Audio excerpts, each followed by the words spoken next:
भाई है जौन कलिया परसोंगा बरिसवा भइल न हवा पानी माने चलल ह सुने में तो बहुत खतरनाक रहल माने हमहू देखनी ह अथी पर सोशल मीडिया पर कि माने गैस के छिड़काव क के आ बारिश बरसावल जाता मौसम में छेड़छाड़ कइल बा आ इसे कारण में बहुत ज्यादा नुकसान बाटे। अब उतना हमके नहीं मालूम हमहू देखिए के बतानी मगर सोशल मीडिया पर देखी माने तोता कितना तोता वो बारिश में मर बरसा चल के दिखा देता नहीं लगा देता नहीं स्क्रीनशॉट ठीक बा न। आ बताओ ये ना अगर बाटे न भाई तो अपना लड़का फेंका के सबके बचा के रखिए बारिश में मत निकलिए जब इतना नुकसान बा तो आ नुकसान होबे करी ना मान लो कि गैस केमिकल छिड़कवा के अगर बारिश करावल जा प्राकृतिक में छेड़छाड़ करके तो दिक्कत हुई न आम आदमी को बहुत दिक्कत हुई ना। तो ये बात बा भाई अपना शरीर के ध्यान रखला के काम बा ठीक बा न। आ बारिश होता तो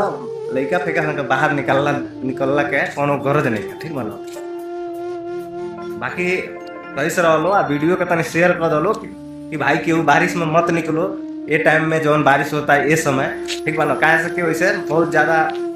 में केमिकल बा बारिश में तो दिक्कत हुई ठीक बा न। बाकी वीडियो के शेयर कर दिया हमके फॉलो कर लिया मिलत फेन अगला वीडियो में।